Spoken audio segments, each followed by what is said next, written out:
to tell you that we were going to be joined by Governor Terry McAuliffe. He accepted my personal invitation to come and speak to you. Unfortunately, what we don't control, apparently, certainly we know we don't control it at the local level, but apparently it's not controlled at the state level either, is the weather.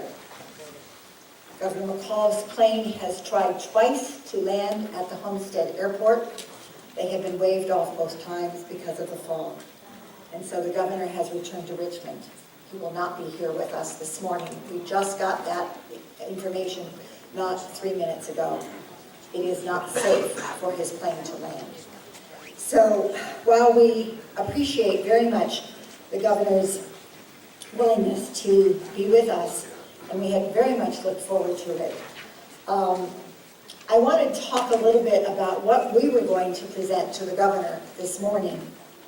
And that is the resolution that was adopted by the Board of Directors, the VACo Board of Directors, to support increased funding for K through 12 public education.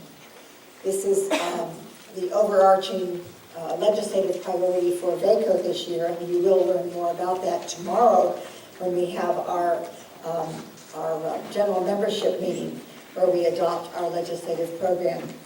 But I wanted to let you know we do have an actual resolution that has been signed in a nice jacket that we were going to give to the governor, and we will still do that. But what we are asking for is support and increased funding for K through 12 public education. The resolution includes some information about the failure, quite frankly, over the years to completely fund the state's portion of K-12 public education. And a couple of the items in the resolution speak to something that's, quite frankly, glaring.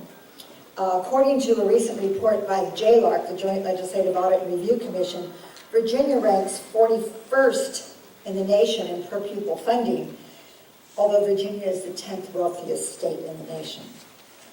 And we also note that inadequate funding for public education by the Commonwealth places Virginia at a disadvantage in promoting economic development, which of course we know is a major initiative of Governor McAuliffe.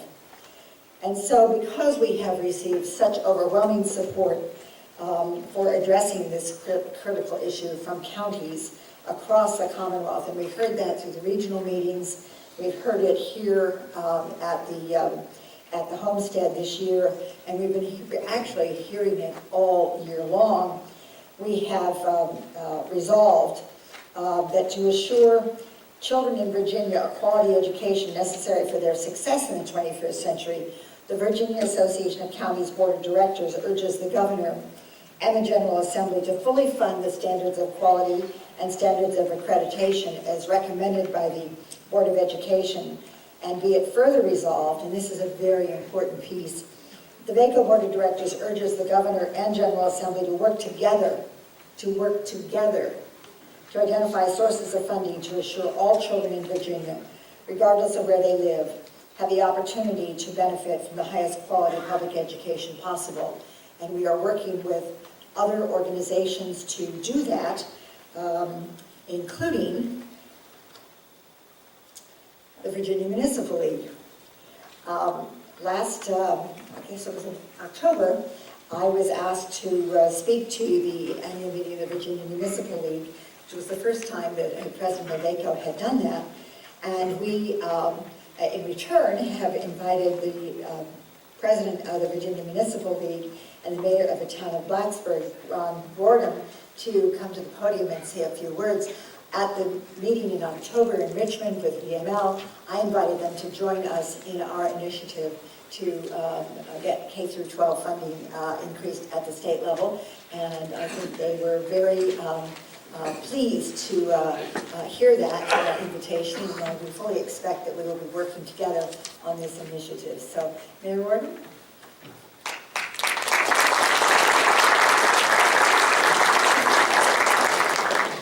Thank you, Penny. You know, the news about the governor not coming is bad news and good news. And the bad news is he's not here. and we want them here. The good news is I had my little remarks prepared and said that, when you're in show business, that what you never want to do is be on, on stage with young children or pets. And when you're at a podium like this, the last thing in the world you ever want to do is follow the governor of Virginia. So, but the other good news for me is that Penny said that I could take my 3 or 4 minutes and go on like 30. Is that No, I promise not to do that. But on behalf of the Virginia Municipal League, I bring you greetings this brisk and wonderful morning here in the mountains. I arrived here yesterday afternoon, and I've been visiting with participants from counties from all over the Commonwealth, and it just reconfirmed to me that we have so many goals and so many challenges and so many things in common that working together makes so much sense. The Virginia Association of Counties and the Virginia Municipal League share 3 mutual goals. We're here to help our members with advocacy, education, and networking with colleagues from all across the Commonwealth to share best practices and how we can get things done in our communities. So let me quickly and briefly talk about advocacy, if I may. We share a commitment to the philosophy that the best form of government and that is that which is closest to the people. And a lot of times I think we need to sort of come to the understanding that maybe the closest is not in Richmond. Maybe it's in your hometowns, in your counties. And we'll continue to work with you to ensure that our taxing authority remains just that, our taxing authority, to decide by ourselves as to what's best for us.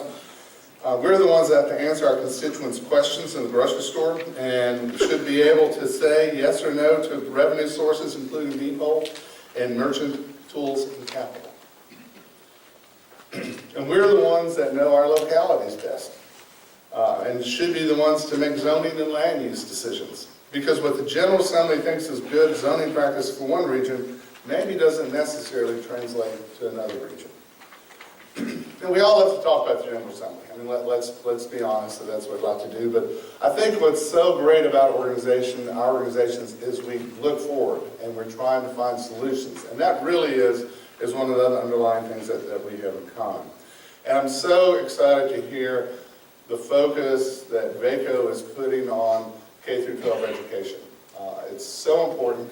It is important to our future. And if we don't get that one thing right, we're in trouble 20, 30, 40 years from now. We really are. One of the emphasis that we're going to have at the Virginia Municipal League this next year, besides supporting what you all are doing, is to work with our localities, with our towns, our cities, and indeed with counties, school board associations, as how we can help with pre-K. What can we do differently that's been done to not take anything away from school systems and the emphasis that schools have, but what can we do as towns and our communities? Because really it's our responsibility to make sure that our citizens get the best start they can to move forward, to be competitive, and for our localities to be competitive in the years ahead. And I talked about the 3 goals that we share: the advocacy, education, and networking among elected officials. But there's one very basic goal I know that we all hold dear, and that's the betterment of life for our citizens in our community and the citizens throughout the Commonwealth of Virginia. We at VML are committed to working with VACo to continue in our joint effort to make Virginia a better place. Thank you all for having me.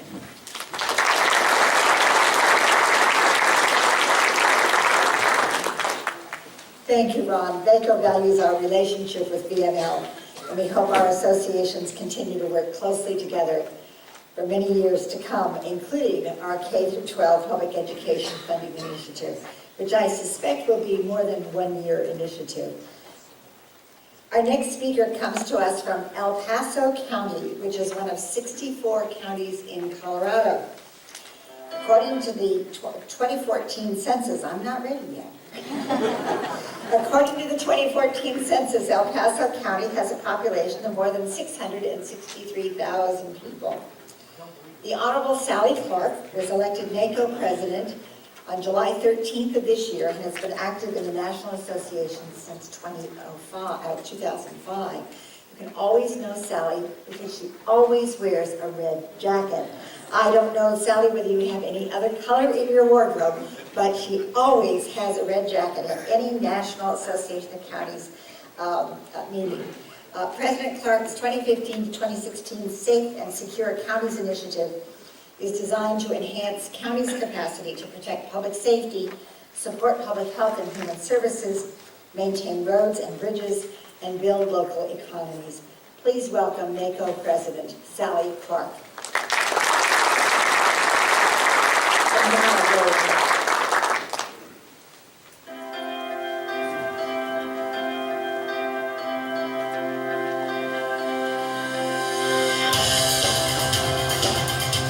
America's 3,069 counties, parishes, and boroughs provide vital services that touch the lives of Americans each and every day.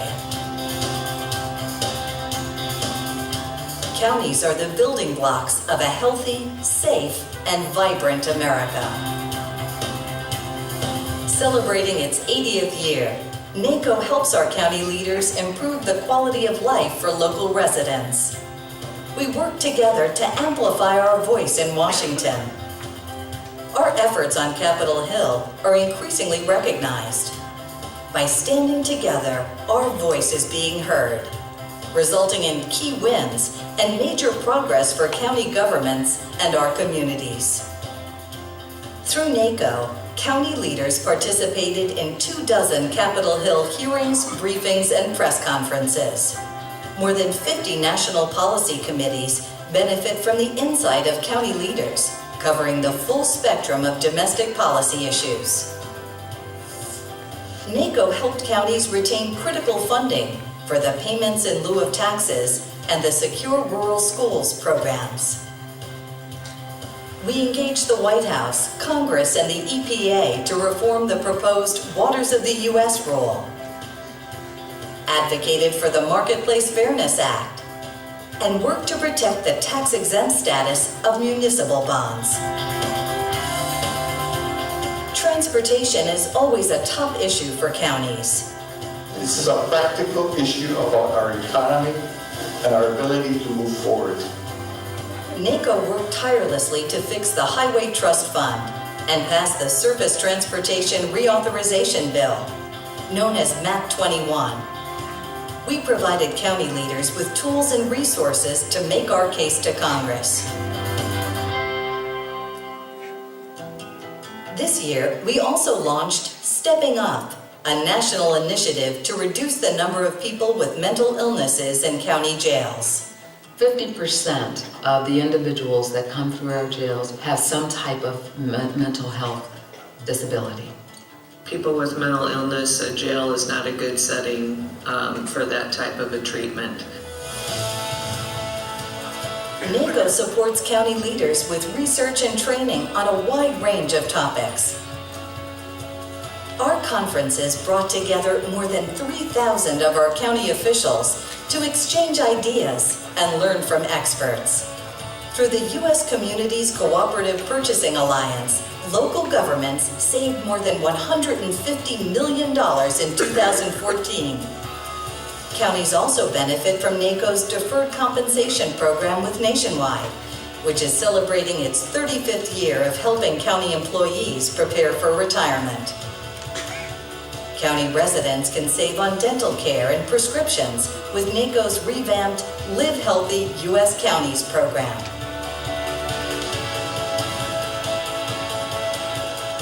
There's a report out. It comes from the National Association of Counties. According to data from the National Association of Counties, Only 65 out of more than 3,000 counties have actually come back fully from the cracks.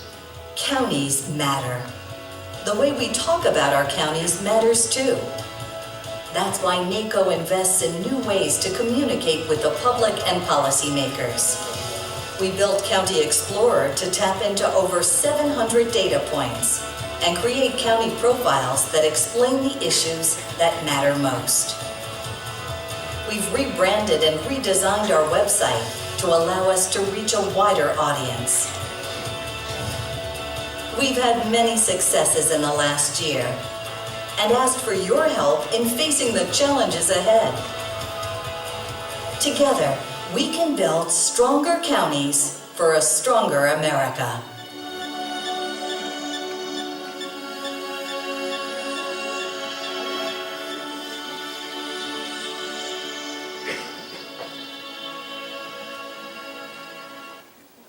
Well, thank you very much. How are y'all this morning? Good?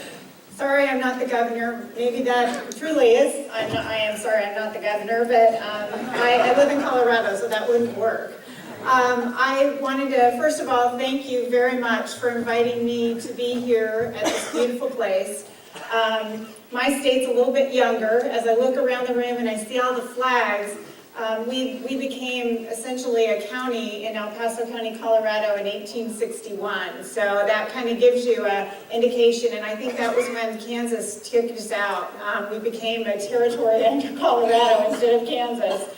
But the history behind your counties here in Virginia, and I have a little bit of a history here too, when I think about, my husband actually graduated from the Naval Academy in Maryland, so we've spent quite a bit of time over the years in Virginia traveling around, and you have an amazing, amazing state. And of course, Virginia is important for many things, being the birthplace of the nation.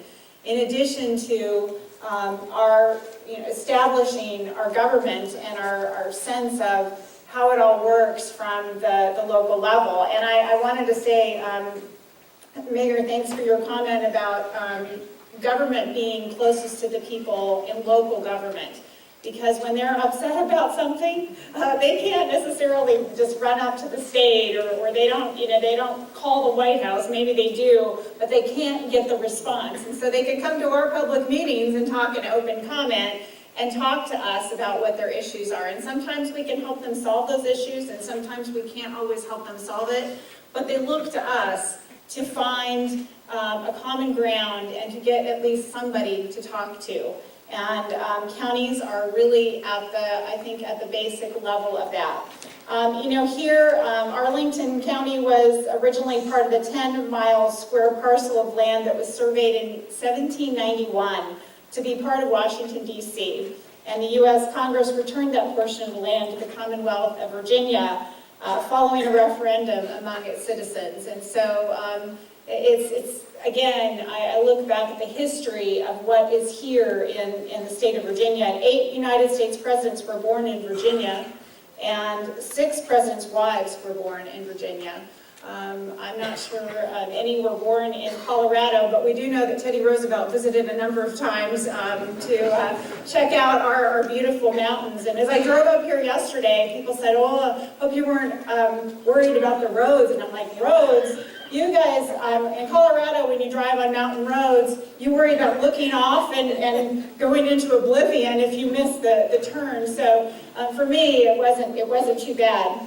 I wanted to start by actually thanking Penny Gross from Fairfax County and President-elect David Hutchins from Carroll County for welcoming NACO here. I wanted to recognize Matt Chase, who's our executive director, who's here as well. And I know we have Alex, where are you, from our staff person here from NACO, who will answer any questions you have too about membership while he's here. But we have just an incredible number of folks here in Virginia who participate and engage with National Association of Counties. And I'm going to talk a little bit about why that's important. But first, I wanted to mention some of the steering committees that you have representation on. Are everything from financial services, advisory committee to healthy counties, next generation, resilient counties, the large urban county caucus, the rural action caucus, the veterans and military services, finance, information technology, membership, programs and services, agriculture and rural affairs, community and workforce development, and environment, energy and land use, finance, pensions, and intergovernmental affairs, health, human services, justice and public safety, public lands and telecommunications, and technology and transportation. So you have representation in all of those places at the national level. But that doesn't mean that if you're not on a steering committee today, you can't engage yourself. And work through your state association to see how you can better participate. Being here today is a great start. Our NACO board members from Virginia, I wanted to recognize them and just raise your hands when you're called on. This person probably needs no introduction at all, but that would be Fairfax County Supervisor Jerry Highland, who also chairs NACO's Credentials Committee. Jerry, where are you? Thank you. There you go. I hear Jerry raises chickens and that he's flying the coop this year, so I just had to throw that in, Jerry. We'll all miss your puns at our board meetings. Dinwiddie County Supervisor Harrison Moody, who also chairs NACO's Agriculture and Rural Affairs Steering Committee. Harrison. Jonathan Thompson, the Executive Director of the National Sheriff's Association. Is he here today? Maybe not. Arlington County Volunteer Services Coordinator Greg Casano, and Phyllis Erico, General Counsel at VACo. And I want to also thank Jim Campbell and his staff for being active in supporting NACO. A sincere thanks to all of you who are involved in National Association of Counties. You know, we're grateful that 91 out of 95 Virginia counties are NACO members.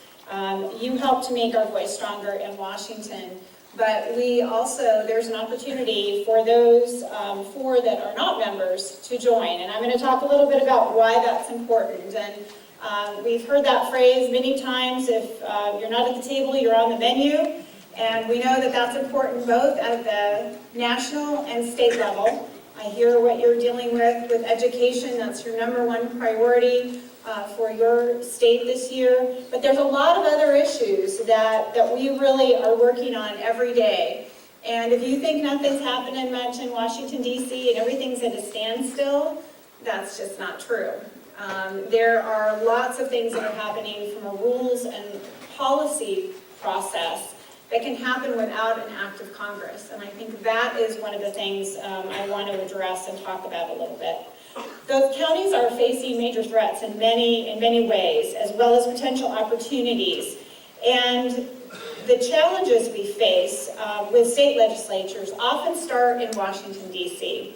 At the federal level, and they trickle down. And I realize you may not, like we do, provide for roads and bridges. The state maybe handles that. We work through the state on a lot of our federal dollars to do major projects.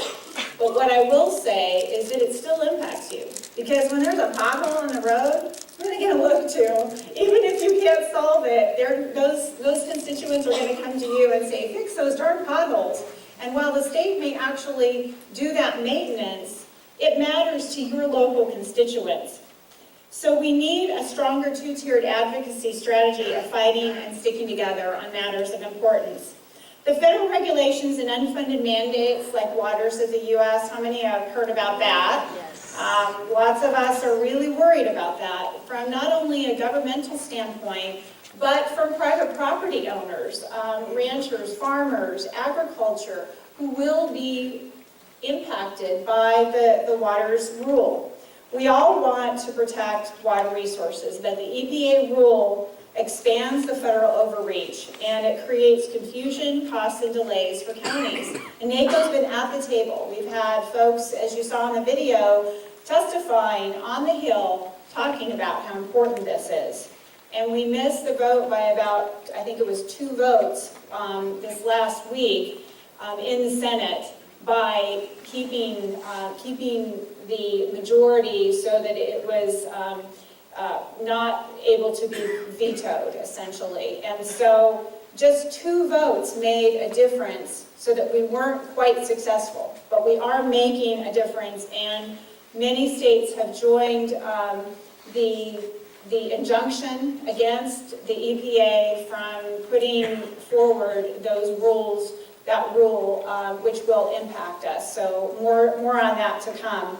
But in response to the court challenges by several states, a federal appeals court ordered the EPA and the Army Corps of Engineers to temporarily delay the nationwide implementation of the rule. And as it goes through the judicial system, we'll continue to work with those leaders on Capitol Hill And we have to be, again, at the table. The EPA also recently released stricter limits on ozone levels, lowering the limit from 75 parts per billion to 70 parts per billion. Counties support clean air. None of us want to live in communities that aren't clean. But we also, and we want to enforce environmental protections on the ground to safeguard residents' health and safety. But we're making good progress on protecting air quality with ozone levels steadily declining already. And we strive to balance the environmental protection. We're concerned that the stricter ozone standards will impose more unfunded mandates on state and local governments. And the new standard will impact anywhere from 500 to 700 counties nationwide and could be one of the costliest regulations in U.S. history. Counties and taxpayers could face direct and indirect costs without any additional compliance funding from the federal government. So we're continuing, again, to work with the federal government to implement the new standard in a way that protects air quality without hindering economic development and other county efforts. Another area that is of interest, and if you're not paying attention to this, you need to, is municipal bonds. And it's not just for cities, because when you look at how municipal bonds are used, school districts are one of the biggest users of municipal bonds. Frequently, there's talk in Washington about tax reform, and we get that. I'm a conservative. I know that we all care about good financial management. But at the same time, we don't want to eliminate tax-exempt status of municipal bonds and allow the federal government to balance their budget on the backs of local government. And that's what this would do. We rely on these to invest in our schools, our roads, our bridges, our hospitals, and our airports. This could result in between $150 and $480 billion in increased borrowing costs for state and local governments nationwide. Over 10 years, a repeal of this would cost Virginia counties more than $7.7 billion. A cap would cost more than $2.7 billion. So that would pass those costs down to the local level. So let's talk a little bit about federal and state criminal justice reform. You saw a little bit about the Stepping Up initiative to reduce mental illness in our jails. We really support the overall efforts in criminal justice reform, but we want to make sure that the federal and state governments don't just start putting more and more criminals that should be in those systems down to us at the local level. We are concerned that the federal and state prison populations, while dramatically increasing county jail populations and costs, could cost us more money. So NACO and our state association partners, as well as sheriffs, judges, public defenders, district attorneys, and others at the county level work together for state and county reforms. We have to stop the recent trend of criminalizing mental illness and instead treat them in more cost-effective and efficient ways. NACO recently partnered with the Council of State Governments Justice Center and the American Psychiatric Association Foundation to launch Stepping Up, a national initiative to reduce the number of people with mental illnesses in jails. We spend nationwide $70 billion a year on jails. If you consider 11 million inmates go through our county jails every year, about 3 million additional ones go through the federal or state system. So we're really holding the burden of our jail system and our judicial system. Across the country, more than 145 counties have passed resolutions and proclamations to support Stepping Up, and you can find that resolution template on NACO's website and at stepuptogether.org. We are going to do a Stepping Up Summit in Washington, D.C. in spring of 2015, and so we'd love to have you as part of that. Counties really provide the fundamental building blocks for healthy, safe, and vibrant communities, and as Penny said, let me stress the safe and secure thing. When I looked at the presidential initiative for this year, I wanted something that was a large umbrella, that everyone could find something under. And that, to me, was why I picked safe and secure. We play a vital role in keeping America's communities safe and secure by providing that safety net. And I'll tell you just a quick little story. When I was running for re-election the last time. It was in 2012. And my district, we have a population of around 660, 680,000 people. We have 2,200 square miles. We have a small town called Rama, which has about 125 people. And then we have the city of Colorado Springs, which is about 450,000. And then other medium-sized to small municipalities under that. And about 150,000 people live in the unincorporated area of El Paso County. But my district is the wetland interface. It's all the mountains and all the trees, and I have Manitou Springs, Reed Mountain Falls, Palmer Lake, and then I also have the city of Colorado Springs. But one day, as I was driving, we were trying to figure out the state's transportation budget at a sort of a roundtable workshop for the governor's office, and so they said, there's a fire over in Waldo Canyon. And I walked out, and I was at one of our local universities, and I walked out and I could see the smoke starting. The next thing I knew, the Waldo Canyon fire was at full blown. It burned 18,000 acres, which is pretty small, actually, for a wildland fire. But as a result, we lost 2 lives that week. And it started in June of 2012, June 23rd. And then one afternoon, we were standing overlooking the wildland interface, watching it burn, and we had a Type 1 team, we had all the right people at the table. It blew down into mountain shadows and took out 376 homes within about a 3-hour period. And we were frantic that people hadn't been evacuated in time. Thankfully, most everyone except for 2 individuals who delayed and didn't get out ended up perishing in the fire. But what I will say is I stood on that mountain overlooking the devastation that was happening. The reporter turned to me and said, it was primary election night when it happened, and she said, so what happens if you don't win the election tonight? And I said, well, if I don't win the election, I still wake up a county commissioner tomorrow, and I will still be there for my community because I'm a member of this community. And I won the election and went on to win my re-election for my county seat. But the important thing is we truly are the safety net. We're the boots on the ground. We're the ones that people come to. And as a result, we're dealing with catastrophic flooding related to the fire because it all drains down into like this bathtub we call Manitou Springs and the west side, where we lost homes in flooding that survived the fire. Counties are the ones that really provide those services. Local government provides those services. And so through Safe and Secure, we build on the Why Counties Matter message. We invest $70 billion a year in the justice system, $70 billion a year in public health, and $25 billion a year in economic development efforts because strong economies are the building blocks of safe and secure counties. NACO also gives you a lot of tools to tell that story, to tell those personal stories.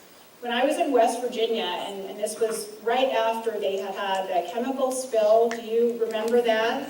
The governor came and spoke that morning, and I was there on behalf of NACO, and he said that 1 million bottles of bottled water had been distributed by the local government, by the counties. 1 million bottles of water. So again, here we are, we're the ones that are dealing with the constituents from the very basic level. Research tools are important for us to tell our story, and we have those tools available to anyone who wants to go online and look up data. We have an amazing research team that's putting together that data so we can tell that story. Key practices and issues such as public safety and justice and infrastructure and technology, health and human services, and so much more. The research includes national, state, and county level data, and that's available when you just go to the NACO.org website. You can just go right to the County Economic Tracker and the County Explorer tool. And the November update also includes demographic data specifically related to veterans who live in our counties. I think you have a few of them here. In my county, we have 5 military installations. And just to let you know, I'm a Navy wife, so appreciate all the efforts on behalf of our Navy. If you haven't seen that tool yet, though, please go to the NACO website to explore the hundreds of county data points, because it's really important. Then we have cost-saving solutions. We have research tools, the Live Healthy County U.S. County's Prescription Health and Discount Program. These counties that are participating have saved more than $16 million through the prescription program, and we encourage all counties to do that. The U.S. Communities Cooperative Purchasing Alliance that is sponsored by NACO's Financial Services Center has saved counties and other public partners at least $150 million nationwide throughout the past year. And 70 Virginia counties are saving money through this program. And it doesn't cost you anything else to participate in this. Just be a part of it and sign up. In conjunction with the President's effort to address the heroin and prescription drug abuse epidemic, U.S. Communities has a new agreement also to offer public agencies industry-leading discounts on potentially life-saving opioid withdrawal medications. That's a really important thing, especially for our law enforcement and first responders. And the NACO Deferred Comp Program has helped 1.5 million county employees save $15 billion for their retirement through our partnership with Nationwide Retirement Solutions. 63 Virginia counties participate in this program. Another thing that is available to NACO members is the Grants Clearinghouse, which will help your grants folks connect with grants, public and private, that can be of assistance to you and help you in your financial needs. Did anyone hear there's a presidential election going on? As part of our overall advocacy, we are instituting Counties Connect America. And no matter who you support, or who's coming through town, or whose staff you're talking to, make sure as part of your overall advocacy you talk about the county message. We're not endorsing any candidates. We instead are educating them about the importance of what we do. Because reinforcing that message that counties matter and stronger counties create a stronger America is vital to making sure they understand once they're in the White House, whoever that is, that they will be that counties matter. We have a common constituency, and with the individuals running for president, you need to know that our constituents do look to us. Our close connection between residents' positions on counties as the bridges between federal, government, states, and our residents. And we hope that those presidential candidates will incorporate county voices and perspectives in their platforms. We have many examples of innovation throughout the U.S. on the many things that counties do, and a lot that the federal government can learn from. When we were dealing with, I believe, our budget office is managing right now over 100 different data pieces related to our recovery efforts for the Waldo Canyon fire, which again happened in 2012, right? And this is 2015. We've got another 10 years to go. But with all of these different pots of money, someone has to manage that. And our budget analyst, our budget director, actually developed a program that our state is now using because we knew we had to manage it. So while we're focused on bringing counties together to solve problems and pursue new opportunities, we also face similar challenges and can learn from each other's ideas and experiences. Most important is our problems don't end at the county line, they don't end at the city line, they don't end at the state line. They're all across the country. And while we do have differences in what we manage, there's a lot of similarities as we look at what is being pushed down upon us from both the federal and the state government. We have to work together and we promote those federal policies and legislation that supports counties and supports our citizens. We fight those unfunded mandates. We have a family that includes large, small, urban, rural, and everything in between. And we unite America's counties. Through our diversity, we're one NACO. We make a positive difference for our communities. And when people succeed, counties succeed. And when counties succeed, America thrives. It's really been a pleasure to be here today. I'm not the governor. I'm just the president of NACO. But I will say this, that Virginia is a state that we appreciate your membership. We'd like to see you 100%, and that the cost and the value, really when you look at the amount that it costs your county to belong, is very small in comparison to all of the benefits you receive. Because we do need to be at the table. We need to have a stronger voice.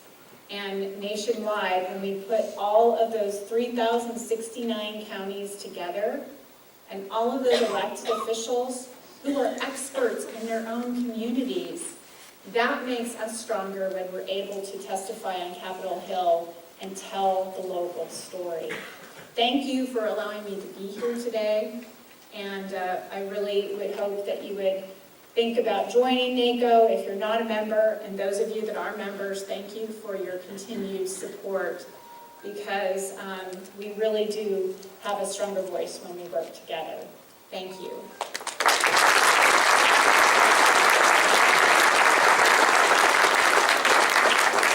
And I do have something here, and this is something that, and as I said, in 2012 we had a fire.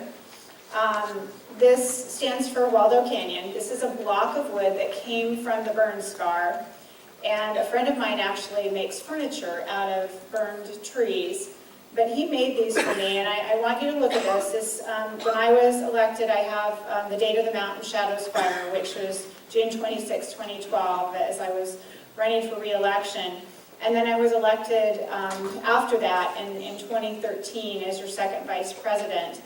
But I want to give this to your president, Penny, as a memento that counties are resilient. And we really, if you think about it, I really think the federal government's up here and all the stuff happens down here at the bottom of the pyramid. But this is about resiliency, and this signifies that counties really are resilient and strong together. And it has a nice little card holder right here that has my cell phone number on it. So if you need to get that, you know where to get it. There you go. Thank you.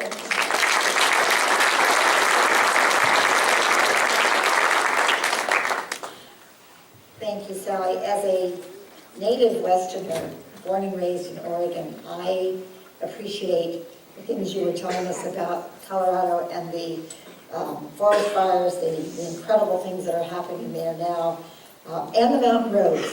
These are not mountains here. You know, for those of us in the West, they're not, but for those in the East, it's a different geography.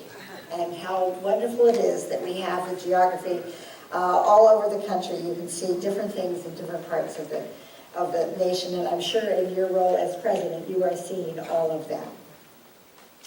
Our next speaker is Tom Davis. Tom is a former member of the Fairfax County Board of Supervisors, former U.S. representative from the 11th District of Virginia, a political scientist, and now an author of Partisan Divide. Tom was first elected to office in 1979, winning a competitive campaign to represent Mason District on the Fairfax County Board of Supervisors. I now am the Mason District Supervisor, so we shared a lot of the same territory at different times. His 1979 victory would be the first of 12 straight victories, a winning streak spanning 3 decades. In 1991, Tom was elected chairman of the Fairfax County Board of Supervisors, where he served until 1994 when he was elected to the U.S. House of Representatives. He served in the House until 2008, when he was succeeded by Jerry Connolly, a former Fairfax County Board of Supervisors chairman and a former VACo president. Now, if truth be told, there are many who would be surprised that I am introducing Tom. We both are political animals, although of different parties. And we both have participated in vigorous campaigns to defeat each other Obviously without success on either side. Tom now serves as a director for Deloitte & Touche, which he continues his effort to provide effective, common-sense solutions to government. And I'd like to invite Congressman Tom Davis to the podium. He always has wonderful stories. Tom, we're ready to hear from you. Thank you very much. Thank you. And I have, a picture's worth 1,000 words, so we're going to go through a flow chart. So the best part of my resume you left out of that is I left Congress undefeated and unindicted. And we started Mason District Park Day together. We were always on opposite sides on election day, but we worked very, very well together in our district and for our county. Sally put it very well when she talked about you were really the bastions. You were the safety net for people in terms of delivering services. And as the federal government has become so polarized, state governments are becoming more and more polarized. So I'm going to talk about that today. You're really the last bastions of people being able to work together for the good of the community, putting partisanship aside. I got my comeuppance on this when I first got elected to Congress after 15 years of the county board. The water was rising in her backyard, and it looked like the creek was all stopped up. She didn't know what to do, and she called me up as a freshman congressman. And I said, "Ma'am, this is a county issue. Why are you causing me?" And she said, "Well," she said, I said, "You should call your local supervisor." And she said, "I didn't want to start that high." So I think, in terms of public esteem, we understand where the public lies, and we understand who gets the job done. Washington is so polarized today that the owner of the Washington Redskins, I don't know if you read about this, the owner of the Washington Redskins, Dan Snyder, opined a couple weeks ago, admitted that the term Washington Redskins was divisive, it was polarizing, and he was openly thinking and contemplating changing the name from the Washington Redskins to just the Redskins. That kind of says it all right there. So let me just talk about, I wrote a book with a guy named Martin Frost. I was a Republican campaign chairman. Martin was a Democratic campaign chairman. How did things get so discombobulated at this point where everything is a partisan fight, where we basically morphed into a parliamentary behavior on the part of our legislators, both state now and it started at the national level, even though we're a balance of powers government. So we put it down to 3 macro factors that have occurred over the last 20 years. These were not apparent 20 years ago, they are today. First, and this is at the legislative level, it hasn't really come in county politics and city politics to the same extent. But there are 3 macro factors that have caused what we call the ideological sorting of the parties. First is the fact that redistricting and the fact that legislative districts today, 80% of the House of Representatives is safely one party or the other. November doesn't matter. November is nothing but a constitutional formality that members have to go through. Their primary race is their primary. So they cater their time, their attention, their rhetoric, and their voting records to their primary voters, because that's the people that elect them. And primary voters, as you know, are a very thin ideological slice of the electoral pie. They tend to not reward compromise. They want you to stand tough and tall for the principles because they think they're right and the other side is wrong. And so the behavior at the legislative side now in the U.S. Congress, in the Senate now, where most of these seats are pretty safe, has been to cater toward the primary voters, and that has caused the Republicans to move right and the Democrats to move left. At least 80% of them, that's where they're bread and butter. There still are some competitive seats that determine who has the majority, and I'll get to that in a minute. Now, this didn't occur overnight. There are 3 factors that have caused this. One are residential sorting patterns. We find today that people who think alike live in like-minded enclaves, college towns. It's not just the professors and the students. It's the owner of the health food store.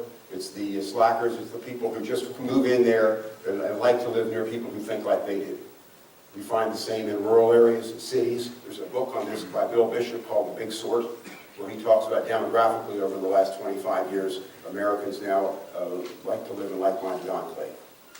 Then, of course, there's the Voting Rights Act. The Voting Rights Act did some wonderful things, but one thing it did is when it packed minority voters into districts, it bleached the districts around it. The end result today is in the Deep South states, all you have in the House of Representatives are white Republicans and black Democrats in the House of Representatives, and no need to talk to the other side at all, because they play no role in the nomination process. And of course, finally, with the data analytics that we have today, just good old-fashioned gerrymandering. And gerrymandering is now at a new level, which I'm going to go into in a couple minutes, in terms of the way these districts are shaped, the way they are drawn, and the fact that although independents are the largest growing group in the American electorate by registration, a plurality, they are basically out of the process in the nomination process. They don't participate, sometimes by law, sometimes just by choice. So the fastest growing group basically gets the choices the parties give them. They don't get the choices they want. The end result is what they do is they end up voting for or against. So I always said, my voters in Fairfax County elected me to Congress in 1994 to protect them from Bill Clinton, and then 2 years later they re-elected Clinton to protect him from me. And in point of fact, they don't always get the choices that they want, and they're just drawn out of the process by the way these districts are drawn. So you have the single-party districts, a huge contributor to the cause. Now, if this were the only problem, you could probably fix it legislatively. But there are two other macro factors that have occurred over the last 20 years that have reinforced this polarization model. First is, as we talk up there, the media business models. Federal Communications Commission did away with the fairness doctrine in the late 1980s. The fairness doctrine was equal time. You remember the equal time doctrine? Remember they couldn't show Ronald Reagan movies on TV because they'd have to give Carter equal time. I don't know if you remember that. That was the law. Well, they finally changed that. And so media moguls got an idea. They said, well, why in the world are we showing both sides? Let's just show one side of the equation. Let's cater to a group, get a loyal viewership, a loyal listenership that will be dedicated to us. We can sell ads around this, be a good business model, and up through talk radio, up through Rush Limbaugh, up through Mark Levin, up through a number of talk radio left and right, where people were tuning in every day, getting their local fix. Then cable news had the same idea. Roger Ailes at Fox. And MSNBC followed a different tack. Said, well, they're getting it right. Let's get the left. And they grew up, and this stuff is, I say this isn't really news. These are successful business models. And they work.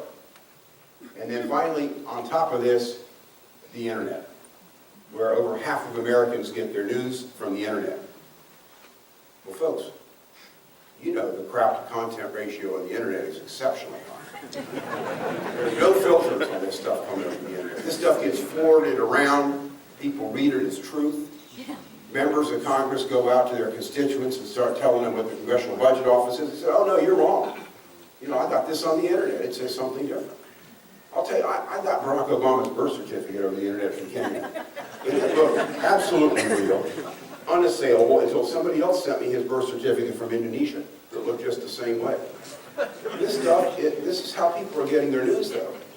And for elected officials, they have to deal with this.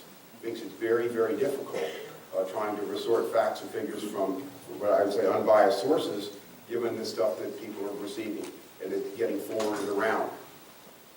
Well, again, there's a third factor that's come into this over the last 20 years. And that is, as you can see from there, the money in politics has moved from the political center, which are political parties. Parties have been a centering force in American politics for 200 years. They're a centering force because they have to compete for the middle. And when candidates run outside the mainstream of a party, 1964, Goldwater, 1972, McGovern, parties recenter themselves the next time because parties are organized to win elections. So parties have been a centering force for 200 years. Well, we passed a law called McCain-Feingold in the Congress. I opposed it at the time. I said, well, it's wonderful wanting to get rid of this soft money from candidates and parties, but where do you think this money's going to go? Do you think this money's just going to disappear? Well, with the advent of two court cases, one called Speech Now, which was a district court case, an appeals court case in the District of Columbia, and the other, Citizens United, upsprung these super PACs, and the money has moved away. If you take a look at key elections now, more money is spent in key federal elections by outside groups, which tend to be right and left, than by the parties and candidates combined. So the money has moved from the center, political parties, out to the wings. The districts have moved from the center, where they were center districts, competitive districts, out to the wings. And the way people receive their news is moved from a centered, filtered source out to the wings. And so what do you expect? Voila, polarization in American politics. This is a congressional district. The 12th District of North Carolina. I'm sure it's what the Founding Fathers had in mind when they talked about drawing districts. It's a voting rights district in North Carolina. The only thing it has in common is it has an African-American majority. This is a gerrymandered district in Baltimore, John Sarbanes' district, drawn by a Democratic legislature to draw out Republicans. The only thing it has in common is it's a very safe Democratic constituency. This is what we call the earmuff district. It's a district in Chicago that puts two Hispanic parts of Chicago connected by a freeway in the western suburbs. This is another Maryland district, congressional district. Kind of looks like a spider. I can't tell exactly what this is, but my favorite is a Republican gerrymander in Pennsylvania that looks like one dog kicking another dog. Republicans did such a good job. Look, both parties do this, right? Because the goal make the rules. The Republicans did such a good job in Pennsylvania that in 2012, Democrats got more votes for the U.S. House in Pennsylvania than Republicans. The Republicans sent a delegation that was 12 Republicans and 5 Democrats. Which led me to the conclusion that if Picasso were alive today, he could get a level of artistic fulfillment drawing congressional districts, not have to suffer through his blue period, and at the same time probably be monetarily rewarded, because this is high price spread here, by drawing congressional districts. There are probably 70 districts we can put up like this. But by the way, Virginia has them now. It's come to Virginia. There's a legislative district in Virginia, Senate district in Virginia. It's getting pretty creative. It's not Picasso-like yet, but it's coming. Another district in Virginia. So these are your legislative districts. So it starts at the federal level. Actually, it started in California, when you get down to it. We replicated it at the federal level. But folks, this doesn't even pass the laugh test, does it? No. It doesn't even pass the laugh test. They have taken voters out of the equation. They're settling things in primaries. And you get left and right, and there are a lot of good members of Congress. So I'll just get a couple of anecdotes. I had one member called me when they were voting to reopen the government. He's in leadership, and he said, "Tom, I really need to vote to reopen the government." He said, "But I have a county commissioner that's filed against me." And he doesn't have any money, but he said this vote is being scored by several of the major groups, and I don't want to arouse them and get their money in this district. That can cause me some problems. And so we had a good conversation. I said, "Is it going to pass? Are you going to be able to reopen the government?" He said, "Yeah, we'll be able to pass it." When it sure passed, then you can vote against it, and that's what he did. And that is how behavior in Congress goes. Now, we have a whole caucus on the Republican side called the Hope Yes, Vote No caucus, where they don't want to stand in the way of progress, but they don't want to be part of it because they're scared to death of their primary elections. The members that are causing the speaker problems on the Republican conference in the old days were the moderates from swing districts who were afraid if they voted with the Republicans, they'd get taken out by the Democrats in their district. Now it's Republicans being afraid of being taken out by Republicans in the district. And the Democrats look, it's almost as bad if they have a president. When you have a president, parties tend to unite behind that president. Parliamentary system, they see their destinies intertwined. But you unplug President Obama from the Democratic coalition, and it starts it's almost as dysfunctional as the Republicans.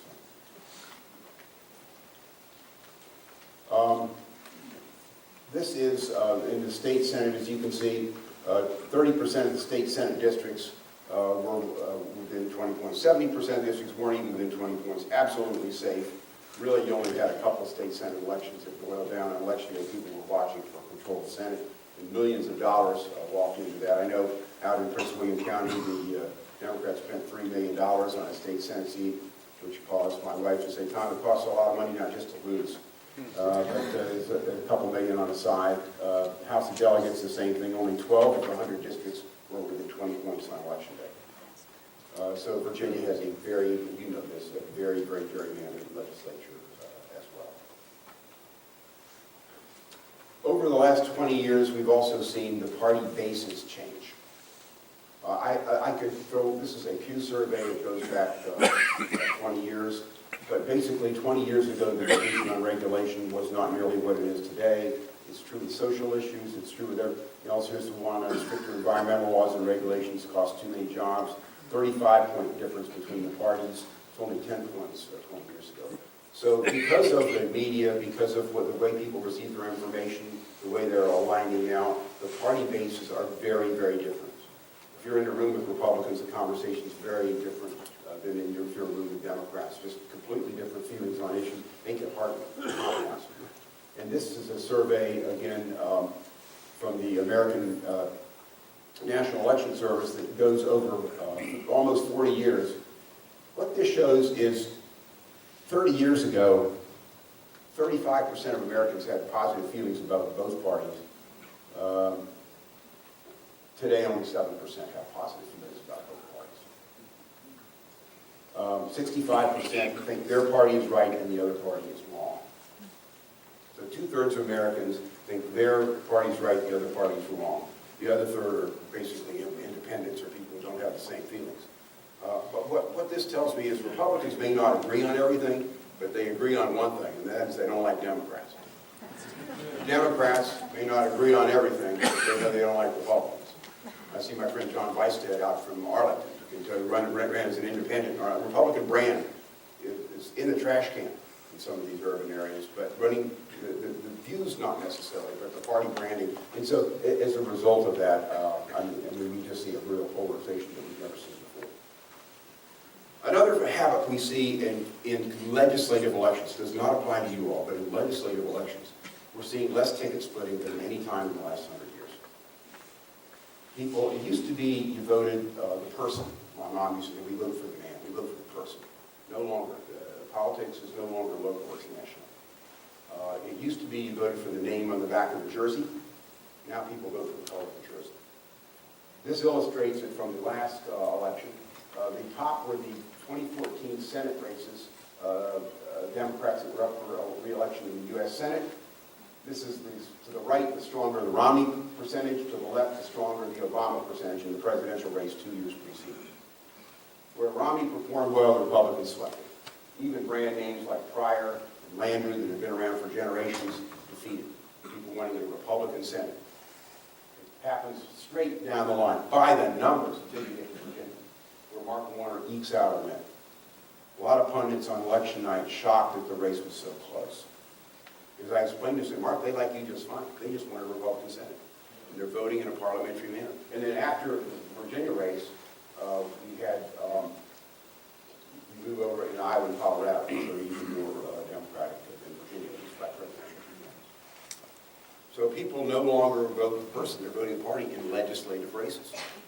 And so you draw these lines, people vote the party, and you basically take the guesswork out of it, except in a handful of districts. Now, the good news for Democrats is that there's a 54 to 46 Republican margin in the U.S. Senate today.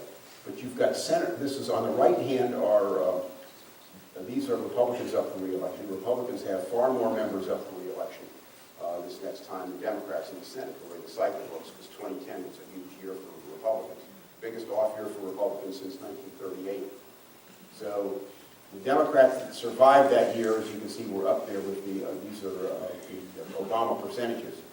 Republicans have 7 members running for re-election to the Senate in states that Obama carried. The only one of these 7, I think the Republicans would call safe, is Grassley in Iowa. The reason for that is Iowa does not have a lot of change. It's a small enough state, a lot of change. Grassley's been around for 30 years. You can still personalize it where there's not change, but most of our districts, people are moving in and out, and the population's transitioning. So rather than latching onto the person, they latch onto the party. That's kind of the truth on it. So, although the presidential race, which I'll talk about in a minute, is going to be the main event coming up next November, the undercard is going to be control of the Senate. And if one party controls the House, the Senate, and the presidency through reconciliation, they can actually get a lot of stuff done or undo things. When one party controls everything. But what we've seen in recent history is when one party controls everything, they get swept out the next time. 1994, 2006, 2010. I remember in 2010 when the Republicans came back into the House, and I talked to John Boehner at the time. He said, "Oh, voters really voted us in." I said, "John, they didn't vote us in. They fired us in 2006, and they refired us in 2008. We're just the alternative." And they voted for us for the alternative because the Democrats overread their mandate. So that's kind of the cycle that we've been going through. Now, National Journal, a well-respected nonpartisan publication, every 2 years takes a look at the congressional votes in Congress, and they rank the most liberal member of the House and the most conservative, and they rank in between 435 members. So Penny, in my district, I always want to be somewhere in the middle. That's where you want to be. That's my sweet spot for a Republican in Northern Virginia. You don't want to be too far over to the right. But some members, they want to be as far right as they can get. They're jockeying for position to see who's the most conservative. And in the Democratic side, in some of these cities, you get the same thing. So I'm going to take this over 30 years and show you what has happened. We took the most liberal Republican in every one of these surveys and the most conservative Democrat, and we said, how many people have their cumulative votes between them, if you follow? So for example, if you go back to 1982, there were 344 members of the House voted between the most liberal Republican, who was Bill Green from Manhattan, and the most conservative Democrat, who was John Berkshire from Georgia. And these states were still one-party states to some extent and fought out in the primaries. So the parties had not ideologically sorted. There were still plenty of liberal Republicans and plenty of conservative Democrats back in 1982. By 1984, that number had dropped to 252. 2002, the number had dropped to 137. And in the last Congress, the complete ideological sorting of the party. And by the way, three Democrats I can name in this thing: McIntyre, retired in North Carolina; Matheson, retired in Utah; and Barrow, a Democrat, defeated for re-election in Georgia. You have a complete sorting right now. Members may go home and talk about how bipartisan they vote in, and many of them are in their hearts. But in terms of party behavior in Congress, it's almost like a parliamentary system. The problem is we're not a parliamentary system, are we? We're balance of powers. And what does that mean? Voters are acting like it's a parliamentary system because they're voting the party, not the person. And when members come to Washington, they behave that way, which means instead of being the minority party, where you're a minority shareholder in government, offering, perfecting amendments and trying to attenuate bad results, you're now the opposition party. So in the Senate, everything is filibuster. It's all done through leaders. Bills are written in the office. They're trying hard to change it, but these macro forces make it very hard to change. Well, how about the Senate? The Senate's known to have more grown-ups in the House. House is kind of office-like. Well, the Senate in 1982 had 58 senators between the most liberal Republican and most conservative Democrats. And you had, in 1982, this would include a bird from Virginia who caucused with the Democrats. He left in 1982. It would have included folks like Arlen Specter as a Republican. So it was a pretty wide group. Dropped to 34. Dropped to 7 by 2002, and the last three Congresses, complete sorting. And that's the world that we live in now in Washington, and why things are where they are. I put this up here because there's a lot of interest in the presidential race. Republicans have an advantage this decade in the way House districts are drawn. Why? Because they controlled more seats at the redistricting table after the 2010 election. So in 2012, nationally, Democrats got 1.4 million more votes for the House of Representatives than Republicans did. But Republicans had a 17-seat lead. So for Democrats to take the House, they need a little bit of a wave just to get a majority, given the way that the place is gerrymandered. Well, in the presidential election, it's the opposite. If you take a look at this, we call this the blue wall. These are 18 states, plus the District of Columbia, that have now voted Democrat for president 6 straight times. That's a trend where I come from. And that equals 242 electoral votes. You only need 270 to win. Republicans have their own red wall over here, but that's only 13 states that voted Republican 6 straight times. But that's only 102 electoral votes.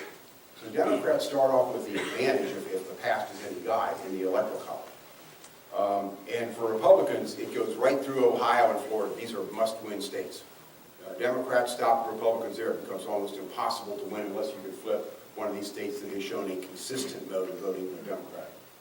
Now, I put this up here because I made the argument people are voting in a parliamentary manner for Congress. So this is how they voted for president. How do they vote in Senate elections?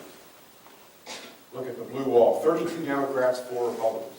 3 of those 4 Republicans over here were elected in 2010, the biggest Republican off year since 1938. In Pennsylvania, Wisconsin, Illinois, clearly on the table next time. Clearly tough holds for the Republicans. The other members, Susan Collins is from Maine, which is a small state, not a lot of change. You can still personalize it. But she's the only exception to the rule, really, when you get to it. On the red wall, the Senate lineup, as you can see here, 25 Republicans, 1 Democrat. So even Senate seats are now pretty safe in one party or the other in a number of these areas. The 1 Democrat, by the way, Heidi Heitkamp from North Dakota, she was elected by less than 1% of the vote last time. That's the map of the United States by county. We like to say that the Democrats basically own American cities. Republicans own the rural areas. There are 3 major exceptions in rural areas. And that is the Democrats do well in college towns.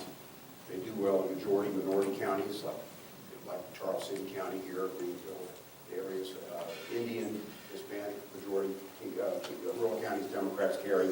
And you see that as you go through Southwest and what we call the Black Belt through here, named for the soil, by the way.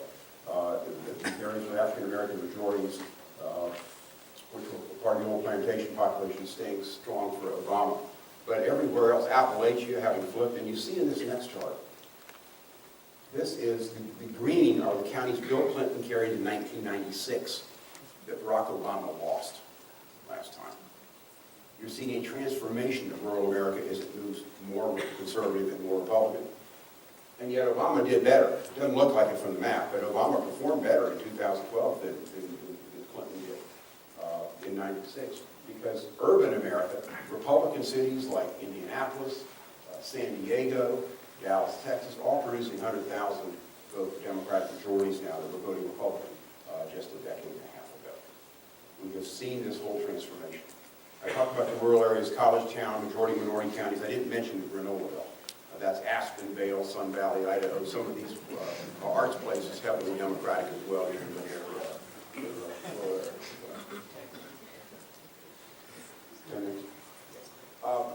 So this goes, nationally we had a 3.8% presidential race last time, but only 4 states was the presidential race within 5 points. That is a huge change going back to other close races we've had for president, similarly where you have 20, 25 states decide by close margins. The states have moved apart.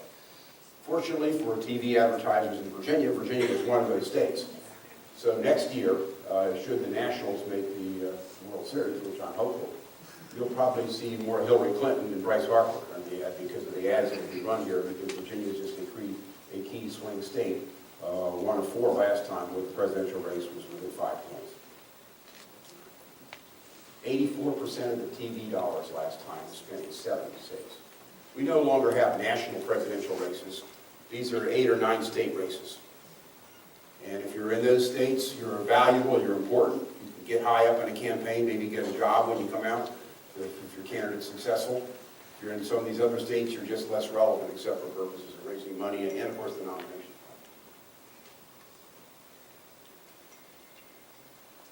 Republicans still have a huge problem in getting a non-white vote. 88% of their voters are white voters. There is a tendency of whites to vote more cohesively than they have in the past. But it's a diminishing pool. The nation is becoming more diverse with each election. The Republicans have got to be able to solve this problem over the long term, or they're going to be in minority status. Now, for those of you who are looking at the presidential race this year, this goes back 8 years. And 8 years ago at this time, we had President Rudolph Giuliani. He was leading the polls at this point. And close behind him was President Fred Thompson.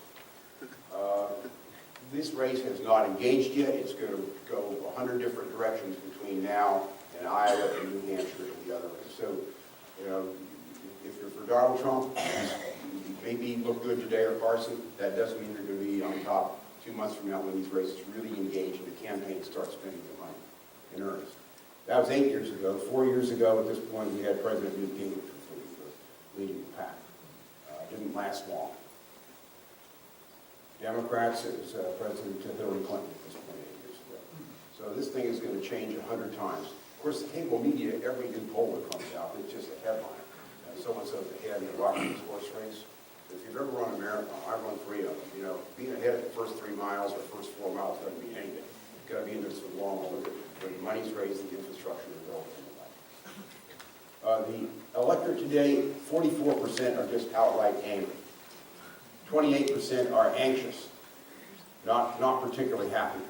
It's an ornery electorate, which is shown why some of these outsiders are moving to the fore early on. Doesn't mean that's where they end up, but voters are anxious. The economy is certainly improving, but there is a group of people where the economy are still very anxious. They're living paycheck to paycheck. They're anxious about a lot of different things. The changing culture around them and the like. It makes for a volatile electorate, and this will be a volatile period over the next few months as we choose our next president. Now, I've made this more Virginia-centric. As you can see from this, President Obama won statewide in 2012 with 149,000 votes. He won the cities in Virginia by a 243 vote margin. So that means the counties were carried by Romney, cities were carried by Obama. And if you take Northern Virginia and add that to the cities, which Mason District's a city, we call ourselves a county. Arlington's a city, it calls itself a county. If you add the Nova, that means the rest of Virginia, outside of Nova, the counties outside of Northern Virginia and the cities, gave a huge margin to Romney. So we're not really a purple state. We're basically 2 one-party states. We're a red state and a blue state, and they kind of come together cumulatively during the election year. I'll put this up to show how the Democratic coalition has changed in the state. Mark Warner ran a stronger race in 2001 for governor than he ran in 2014. And the areas that are darkened up here, Northern Virginia, well, it's basically in cities and college towns, is where the Democratic coalition did really increase their margins. Northern Virginia was competitive for most of the time I was on the county board. These areas are no longer really competitive. The Democrats have migrated this. Southwest Virginia, which used to be a Democratic bastion, at least some of those counties down there, are now the strongest parts of the state for Republicans. Obama's margin, Northern Virginia, is where his margin came from last time, but he had a huge margin in Tidewater and then in the college towns. That's basically where the Democrats are picking up their margins statewide. Terry McAuliffe followed the same pattern, a much smaller electorate with the same electoral pattern. I'm going to show you the maps. They almost parallel each other. Level predictability. These are the cities and the counties here by per capita income. The irony is the Republicans, the party of the rich, are losing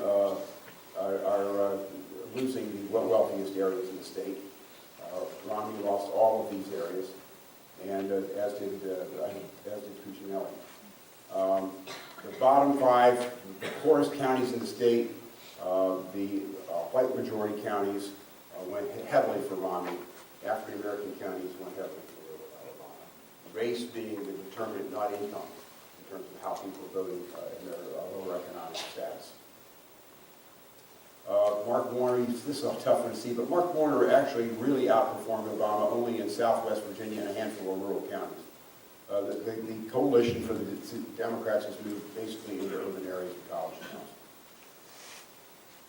For those of you who count votes on the Republican side, Romney got more votes in Fairfax County than he did in the 9th district, even though he only got 40%. The shift of population in the state toward the urban areas is pronounced and is continuing. And as a result of that, the statewide political results change. So Republicans can change that equation because they are getting scalped in areas that they used to carry or be competitive in, particularly Northern Virginia and RICO County, places like that. The top jurisdictions for Romney votes: Fairfax, Virginia Beach, Chesterfield, Loudoun, Prince William. Even though he's 40% in Loudoun, that was his top. The votes are still up there. For Democrats, Fairfax, Prince William, and RICO, Virginia Beach, and Loudoun. That's where they're getting their votes. These are the top 10 Obama counties by percentage, led by Petersburg with an African American population. Interesting thing about this is these are all basically cities. It's Arlington, Charles City, and Greenville are counties, but the rest are cities. Democrats have moved to base. Republicans, all rural, really a city, you know, Pocosin's a city, but it really is a county. But you take it's really a suburban area as is Colonial Heights. Pretty pronounced. College towns, these were Obama's percentages in college towns. The interesting, I like to take Harrisonburg because Harrisonburg had voted for every Republican president from 1940 until 2008, when Obama took Harrisonburg. With the result of students now registering there, doing away with the car tax, by the way, did a lot toward that, registering in the college towns. Harrisonburg at that point elected, as you know, they moved their city elections to November. And so they came out not only voted for Obama, they voted against Bob Goodlatte, the longtime congressman there. They elected a student to mayor. Funny things happen in these towns. So here's the Democratic coalition. This is on the presidential side. This is on the governor's race. This is Martha Warner's Senate race. It doesn't change much. It's a pretty solid coalition. It's now getting out, just moving around the edges. So that's the good news from Washington. I just thought I'd share. We got a couple minutes for questions if anybody has it. If not, anybody want to ask any questions? Yeah. Leave for me. In California, they started a measure to go to a general primary instead of a partisan primary. Correct. Do you know how that's working? I do. So California had a referendum where they all have nonpartisan redistricting, and they have everybody runs in a jungle primary, and the top two proceed to the top. It could be 2 Democrats, 2 Republicans, and we had a state senate election there with 2 Democrats. One was a pretty hard left Democrat, the other was Jerry Brown's chief of staff, but he was more anti-union on the pension issues and stuff. And they forgot Republicans voted in the runoff, and they voted for Brown's guy. He won. So it is having a chastening effect, and the short-term effects are moderates. It's moderated the politics there. Washington State has the same thing, and Louisiana has the same thing. And You think that is helping? Well, yeah, we don't know long-term what's going to happen because it weakens parties. But we know short-term it is having that effect of allowing everybody to participate in the electoral process instead of being excluded in the current system. In Virginia, we don't have parties, and so when we have a primary, anyone can participate. Correct. So how does that affect the primary elections? And then do you think that that can be changed in the state of Virginia where we have parties? Well, that's up to the legislature. But I would say this, in Virginia, at least on the Republican side, it's usually the convention. I mean, one of the problems with which is very exclusionary, because you've got to take a day and a half out of your life to go down and vote in Richmond or Roanoke. And we like to say liberals and conservatives have passion, moderates have lives. And they generally don't take that time. You take 2 days to go out, and you get the result that you would expect. And it's the end result of that, and just my opinion, is Republicans for the first time since 1969 hold no statewide offices as a result of that, because the people who show at the convention are not representative of the electorate at all. So the legislature can change that. Now, some states, you have to register in the party to vote in the primary. Some states, like Virginia, allow you to pick and choose. Some states will allow independents to vote in the primaries. Massachusetts, for example, one of the most democratic states in the Union, 52% of the registered voters are independents. But they can vote in either primary and they choose back and forth. So there's a lot of in these laboratories of democracies in the states, a lot of experimentation going on to see what works and what doesn't work. But in Virginia, the real problem has been the parties, and they really like these conventions because the leadership can maintain control. But for Republicans, it's been a disaster because their lists are not very good. And if you don't have primaries and people, wider participation there when it comes to lists, the lists are nowhere near as good as the Democratic list. And in these contested elections, it gives the Democrats an advantage. We have time for one more question. Billy Kiger. In the classical sense of American politics, we've always had, first Federalists and the Anti-Federalists. So the two-party system was a part of our nature. And we had elite and plural as the classical models. But whenever we get into a hyper-plural system, where we have all these polarized groups like we have right now, we often see that shortly thereafter we'll see major realignments in political parties and maybe even political parties disappear and other parties take over. Do you think that's possible in the near future? And which party would you think would be at most risk of disappearing and being replaced by some other political philosophy? Well, it's a very good question, because basically parties don't have the financial advantage they did in the first 200 years of the Republic. In fact, they're at a disadvantage from some outside group or some gazillionaire who can spend unlimited amounts of money. So the party basically gives you a ballot line, then whatever kind of organization they've been able to build.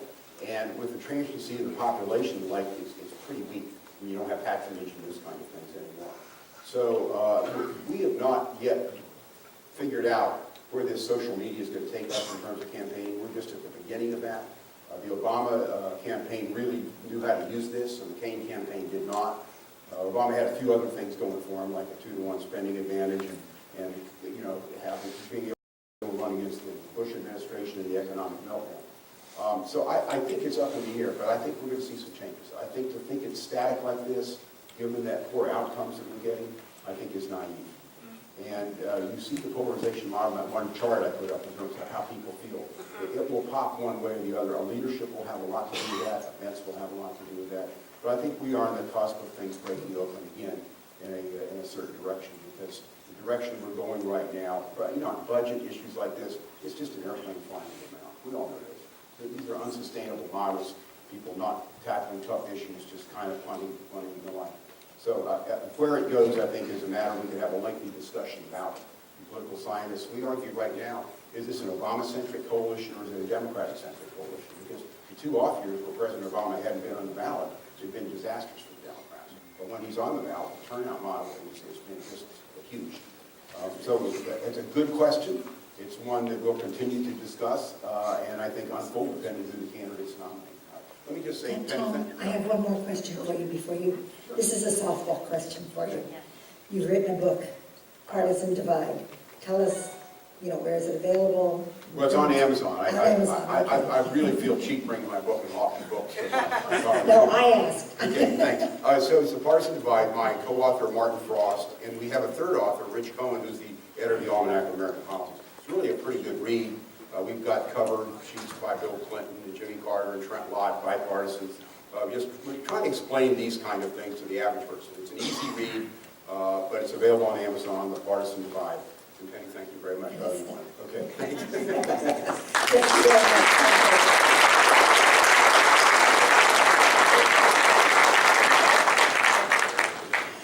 Thank you, Tom. That concludes our opening general session. We've run over just a little bit, so we'll take a short break, and please try to be back in here at 10:15 for our general session featuring Jan Bezos.